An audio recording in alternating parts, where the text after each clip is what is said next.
4 ans après la disparition de l'idole des jeunes Johnny Hallyday, Eddie Mitchell, le monument de la chanson doit composer avec une autre drame.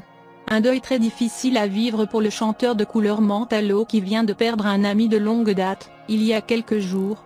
Nos confrères d'ici Paris mettent la lumière sur cette immense tristesse qui frappe l'ami proche du taulier. Cette fois, l'hebdomadaire ne rapporte pas des tensions avec Laetitia Hallyday avec qui les rapports ont toujours été tendus, mais le décès de son âme frère. En effet, son réalisateur préféré, Pierre Papadiamandy vient de rendre l'âme. Une perte douloureuse pour le rocker. L'acolyte de l'artiste s'est éteint cette semaine dans une clinique privée située au cœur de la capitale. Comme le rapporte la publication, son compagnon de route depuis toujours, son compositeur favori Pierre Papadiamandy, originaire de la Grèce est mort à l'âge de 85 ans.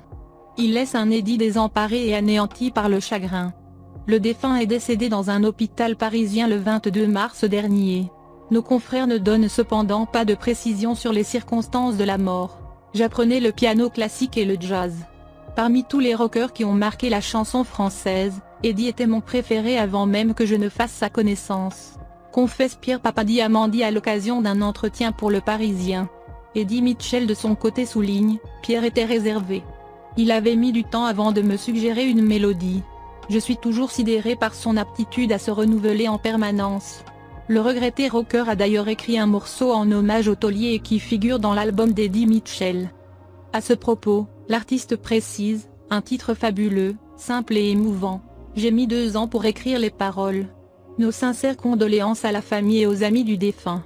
Voir Johnny Hallyday en train de rire aux blagues de son compère, on ne peut y rester indifférent. La complicité entre les deux chanteurs est indéniable. C'est pourquoi, lors des funérailles du taulier, ne pas y apercevoir l'ombre d'Eddie Mitchell est un choc pour les fans. On le sait, Laetitia Hallyday avait pris soin de faire du tri autour de son époux. En éliminant ceux qu'elle jugeait toxiques, elle les a également privés de ce au revoir nécessaire pour faire son deuil. Or, le spectacle des vieilles canailles a été un tournant puisqu'il s'agit de l'ultime tournée du père de David. En partageant la scène avec ses frères de cœur à savoir Jacques Dutronc et Eddie Mitchell, il tentait de cacher que le cancer prenait du terrain. En coulisses, tout est mis en œuvre afin de ne pas prêter attention à cette bouteille d'oxygène présente dans la loge.